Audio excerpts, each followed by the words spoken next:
नमस्कार, ईटीवी भारत में आपका स्वागत है और मैं हूं सचिन शर्मा। आज हमारे साथ हैं राजस्थान के राजस्व मंत्री श्री हरीश चौधरी। तो सवाल जवाब का सिलसिला शुरू करने से पहले मैं अपने दर्शकों को हमारे आज के मेहमान के बारे में थोड़ा विस्तार से बताना चाहता हूं।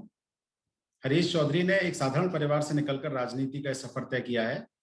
आपने 2014 से 2019 के कार्यकाल में बाड़मेर जैसलमेर संसदीय क्षेत्र का प्रतिनिधित्व किया। अब फिलहाल बाड़मेर क्षेत्र के बायतू से राजस्थान विधानसभा में पहुंचे हैं। हरीश चौधरी जी पंजाब के प्रभारी सचिव भी रहे हैं और राहुल गांधी की टीम में बतौर राष्ट्रीय सचिव भी उन्होंने जिम्मेदारी निभाई है। हाल ही में जब पूरा राजस्थान कोविड महामारी से जूझ रहा था, तब चौधरी जी ने रातों रात अपने क्षेत्र में अस्पताल खड़ा करवा दिया और जन सहयोग से इसका सफल संचालन भी किया। तो आइए श्री चौधरी जी से सवाल जवाब का सिलसिला शुरू करते हैं। तो आपका एक बार चौधरी जी फिर से स्वागत है हमारे कार्यक्रम में। और मेरा आपसे पहला प्रश्न है कि कोरोना के प्रबंधन में राजस्थान सरकार ने लगातार अपनी लाचारी जाहिर की। पूरे लगभग साल भर हो गया इस बात को, और हर बार केंद्र के पाले में अपने आरोपों का पिटारा छोड़ दिया। वहीं आपने जनसहयोग से अपने क्षेत्र के लोगों को राहत दिलाने की कोशिश की। वो अस्पताल इसका उदाहरण है जो मैंने भी बताया। तो क्या आपको नहीं लगता कि राज्य की अशोक गहलोत सरकार इस मसले पर निदान का रास्ता कम और सियासत का रास्ता ज्यादा चुनती आ रही है? राजस्थान के अंदर बेहतरीन प्रबंधन अगर कोई मॉडल देखने के लिए अगर दुनिया में अगर आप कहीं खोजने को निकलोगे तो राजस्थान का। जहां तक पैंडेमिक एक्ट के माध्यम से केंद्र सरकार ने पूरी जो शक्तियां थी वो खुद ने ले ली थी, और अलग अलग क्षेत्र में, जैसे टीकाकरण में बात करूं मैं, इतिहास इस बात का गवाह है कि तमाम टीकाकरण देश के अंदर हुआ तो केंद्र सरकार ने किया।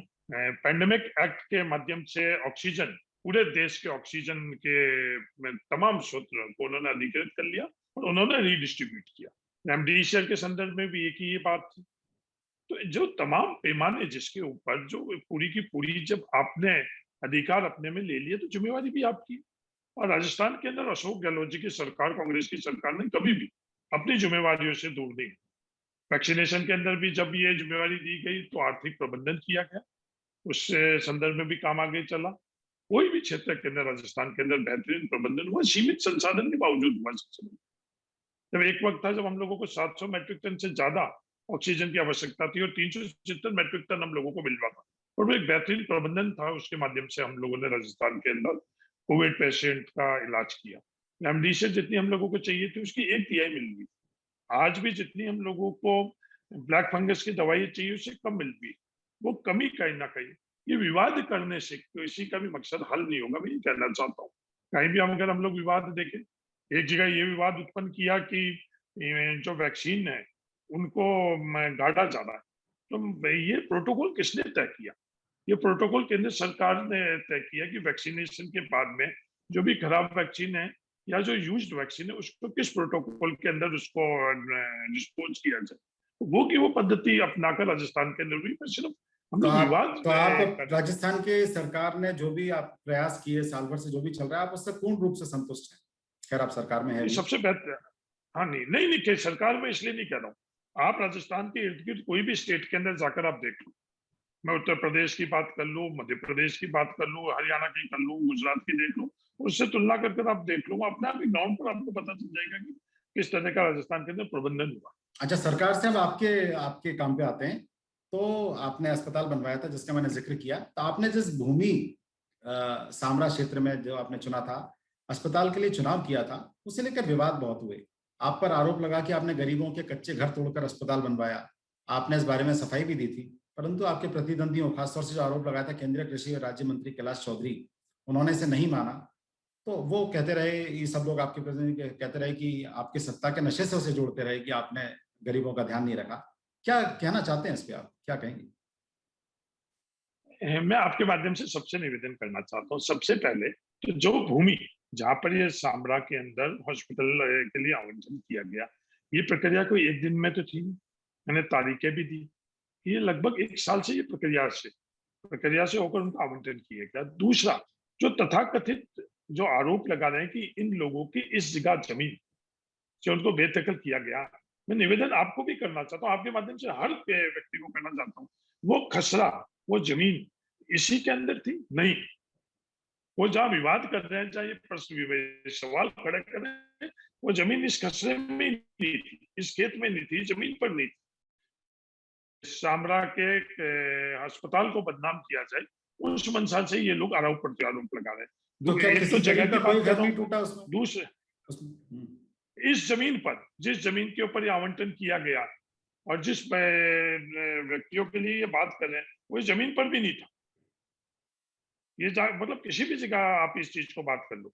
दूसरा ये बात कर रहे हैं कि निजी फायदा करने के लिए, मैं आपसे निवेदन करना चाहता हूँ कि राजस्व रिकॉर्ड उठाकर देख लो, 1 किलोमीटर तक किसी प्रकार के निजी खातेदारी की वहां जमीन ही नहीं है। किसको मैं कर रहा है? या तो राजस्व की जमीन है, सरकारी जमीन है, या उद्योग विभाग की जमीन है। तो सिर्फ आरोप लगाने के लिए आरोप नहीं लगाए। कोई भी अगर मतलब आपके आपके पास आपके तथ्य, अनुसार किसी गरीब का घर नहीं तोड़ा गया, वो अस्पताल बिल्कुल इस मामले में अछूता रहा है इन आरोपों से, ये आप कह रहे हैं? हाँ बिल्कुल, कोई भी पता कर ले, कोई जाकर अपने ग्राउंड लेवल पर इन्वेस्टिगेशन कर ले, वो अगर शोध करेंगे तो अपने आप उनको जवाब दे। सिर्फ कहने के लिए क्या, आरोप लगाए हैं तो उनसे मैं निवेदन करना चाहता हूँ, वो कागज लेकर आए, तथ्य लेकर आए कि इस जमीन के ऊपर है या किसी और के ऊपर ये आरोप लगा दे। और ये अच्छा, कह रहे हैं किसी राजनीति निजी के लिए, तो पता ही कि कितने किलोमीटर बाद किस क्या कर रहे हैं। जब राजनीति की बात चल रही है तो हम आपकी ही पार्टी की बात करेंगे। आपका जो जिला है बाड़मेर, वहाँ के 2 कांग्रेस विधायक हैं जो मुखर होकर सरकार के सामने उतर आए हैं। एक मंत्री के नाते क्या आपने हेमाराम चौधरी और मदन प्रजापति जो मुखर हुए हैं सरकार के खिलाफ, उनसे आपने कुछ बात की? आखिर क्यों आपके जिले के नेताओं में असंतोष पनप रहा है अपनी ही सरकार के खिलाफ? इस बारे में क्या कहेंगे आप, क्योंकि वो आपके जिले के हैं, इसलिए जरूर ये प्रश्न बनता मैं नहीं, मैं मेरे लगातार उनसे संवाद रहे, संवाद के अंदर कहीं कमी नहीं। उनके कुछ मूल मुद्दे, जो मूल मुद्दे हैं, वो मूल मुद्दों के ऊपर अगर कहीं भी मेरिट है तो हम लोग उसको बिल्कुल मेरिट के ऊपर उनको एड्रेस करेंगे और उनको सुलझाएंगे। किसी भी लोकतंत्र के अंदर सबसे सशक्त माध्यम संवाद है। बिल्कुल संवाद हम लोगों ने रखा है, संवाद आगे भी रखेंगे। कहीं भी कुछ कमी है, किसी भी प्रकार की कमी है, तो डेमोक्रेसी के अंदर हमारी पार्टी नहीं, हमारे विरोधी भी, मैं नेहरू का अनुयायी है, हमारे विरोधी भी अगर कोई मुद्दे उठाते हैं, हमारे विरोधी की भी किसी प्रकार के लगता है कि नहीं ये कार्य सही पैमाने पर नहीं हुआ, सही तरीके से नहीं हुआ, वो अगर हमें बताएंगे तो उसके अंदर भी हम करेक्शन करेंगे। ये तो है। डेमोक्रेसी, ये लोकतंत्र। आपने कहा कि संवाद आपका जारी है, तो क्या कुछ हल निकल रहा है उनकी नाराजगी का? नहीं ना, मेरे मेरे ऊपर जो जिम्मेवारी है, जो मैं संवाद से समाधान निकाल सकता हूँ वो निकाल, और मेरे जो जुरिडिक्शन से, मेरे से बाहर का है, वो तो मैं निकाल नहीं सकती। तो जैसे हेमाराम चौधरी जी की चलिए बात करते हैं, तो क्या आपको नहीं लगता कि उनको तजुर्बे के हिसाब से सरकार में भागीदारी नहीं मिली? जब शपथ ग्रहण हुआ था उससे पहले आपने कहा था कि मुझे मंत्री नहीं बनना है, लेकिन आप बन गए। तो क्या इस बार आपकी लाइन यही रहेगी? नहीं आप किसी के लिए बलिदान देंगे आप क्या? नहीं, नहीं, मैं कांग्रेस का कार्यकर्ता हूँ। मैंने 89 के अंदर पहला चुनाव लड़ा है। अभी उस समय से मैं संगठन में से जुड़ा रहा हूँ, आज तक जुड़ा रहा। ये बात मेरे को से कोई भी पूछता है कि क्या आपकी प्राथमिकता ही है, तो मेरी प्राथमिकता हर समय ये रही कि मैं संगठन के अंदर कार्य करूं। और जहां तक मंत्री बनाने का ये अधिकार मेरा तो है नहीं, ये अधिकार किसका है? ये अधिकार मुख्यमंत्री का है। मुख्यमंत्री जी किनसे सलाह लें? परंपरा ये है कि हम संगठन से सलाह लेते हैं। जो अखिल भारतीय कांग्रेस कमेटी के अंदर वो जिनसे सलाह लेते हैं, उनसे जो परंपरा रही, उनसे सलाह लेकर ये अधिकार मुख्यमंत्री जी का। और मैं कि इस संदर्भ के अंदर कौन मुख्यमंत्री बनने मंत्री बनना चाहिए, कौन मंत्री नहीं बनना चाहिए, ये मेरे अधिकार क्षेत्र के अंदर नहीं है। जहां तक सवाल मेरा खुद का है कि मेरी प्राथमिकता क्या है, तो 89 से ये मेरा स्टैंड है कि मेरी प्राथमिकता, मेरे अधिकार मेरा नहीं है कि मैं कहाँ काम करूं।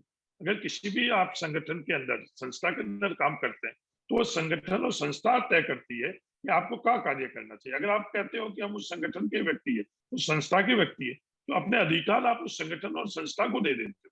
तो ये तय करना मेरा अधिकार नहीं, ये तय करना संगठन का। अच्छा, जब बात पद की चल रही है हरीश जी, तो राजस्थान की जनता इस बात का इंतजार कर रही है कि मंत्रिमंडल विस्तार की, चूंकि मंत्री पद की बात हुई, कि विस्तार की कवायद कब होगी पूरी?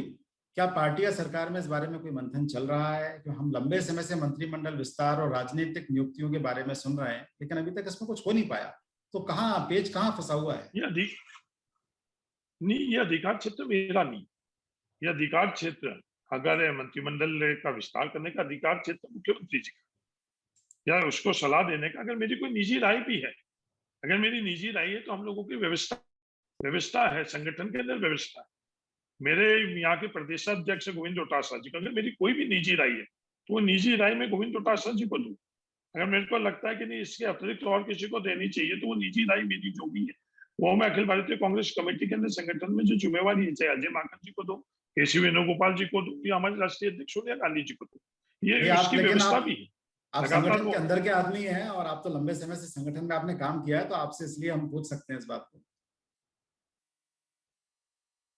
हाँ, तो मैं ये कह रहा हूँ ना कि वो हमारी कोई भी निजी राय है, किसी भी हम्म। व्यक्ति को, सिर्फ हम लोग एमएलए नहीं, कांग्रेस संगठन में किसी को भी किसी प्रकार की निजी राय है तो उसकी व्यवस्था भी है, तो उस व्यवस्था के ठीक है। अंतर्गत तो उनको पूरा अधिकार है।